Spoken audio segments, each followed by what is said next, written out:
बघूयात पुढची बातमी आहे अमरावतीमधून। अमरावतीच्या दर्यापूरमध्ये नवनीत राणा यांची सभा सुरू होती आणि त्यावेळेला गोंधळ झाला। नवनीत राणा यांचं भाषण आटोपल्याच्या नंतर नवनीत राणा घरी परतत असताना एका गटाने नवनीत राणा यांच्यावरती हल्ला करायचा प्रयत्न केला। सभेच्या ठिकाणी खुर्च्या सुद्धा फेकल्या।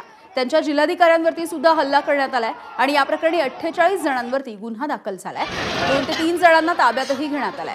दरम्यान या प्रकरणाच्या नंतर नवनीत राणा यांनी संतप्त प्रतिक्रिया दिली आहे। आम्हीही तीच भाषा वापरू असा इशारा सुद्धा त्यांनी दिला आहे। सभा झाल्यानंतर मी सगळे लोकांना भेटत होती, जसं मी नॉर्मली सगळ्यांना भेटून मला कार्यक्रम संपल्यानंतरही अर्धा तास लागतात।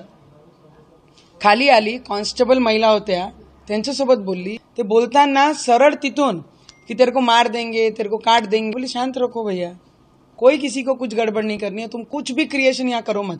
बस मी असं बोलणं आणि त्यांनी खुर्च्या उचलणं आणि आमच्या लोकांवर आणि आमच्यावर जोरात जोरात खुर्च्या मारण्या सुरू केल्या। जर त्यांची भाषा असन कापण्याची तर आमची भाषा त्याच पद्धतीने राहील। आम्ही शांतनी बसणार आहे। एबीपी माझा, उघडा डोळे बघा नीट।